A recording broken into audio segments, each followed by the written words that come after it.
Hello mga boss, magandang araw. So magbablog naman tayo dito ng updated ngayong April 9, 2026. Tara, check natin. Okay guys, yan para sa mga naghahanap dyan ng mga second-hand car. So marami tayo ditong pagpipilian.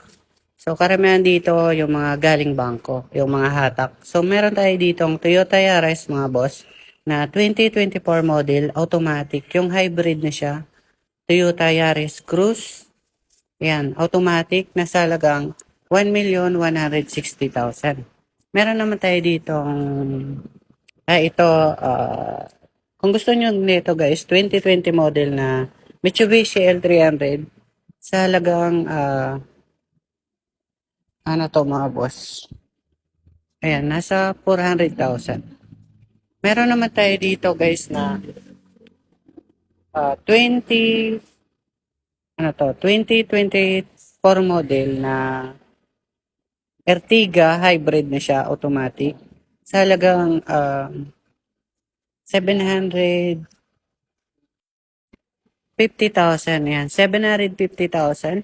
So, meron tayo ditong Honda BRV mga boss na 2021 model sa halagang 620,000. Meron naman tayo ditong panibago na Toyota Race 2024 model, automatic, sa halagang 780,000.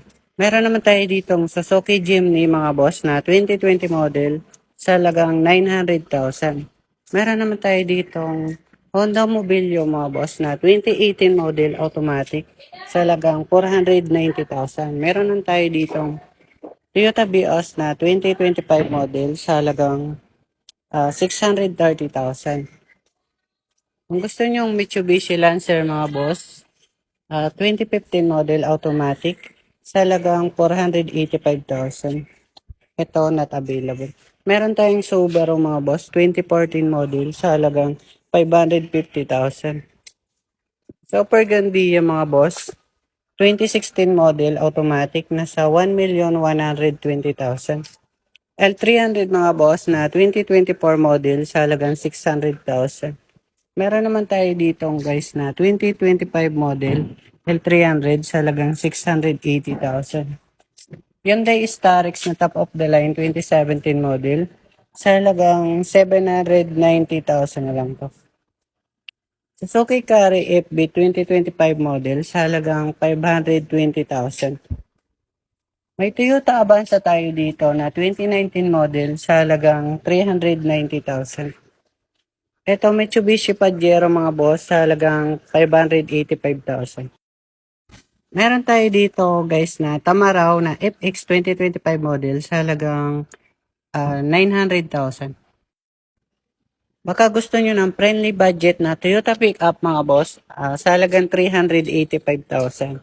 D4D rin siya. Meron tayo ditong 2019 model na Colorado. Ito balik price na nasa 620,000. 4x4 na siya. Kung may mga katanungan kayo mga boss, comment na lang po kayo sa baba kasi meron pa sa kabilang warehouse yung mga ibang unit. So yun lang mga boss, salamat.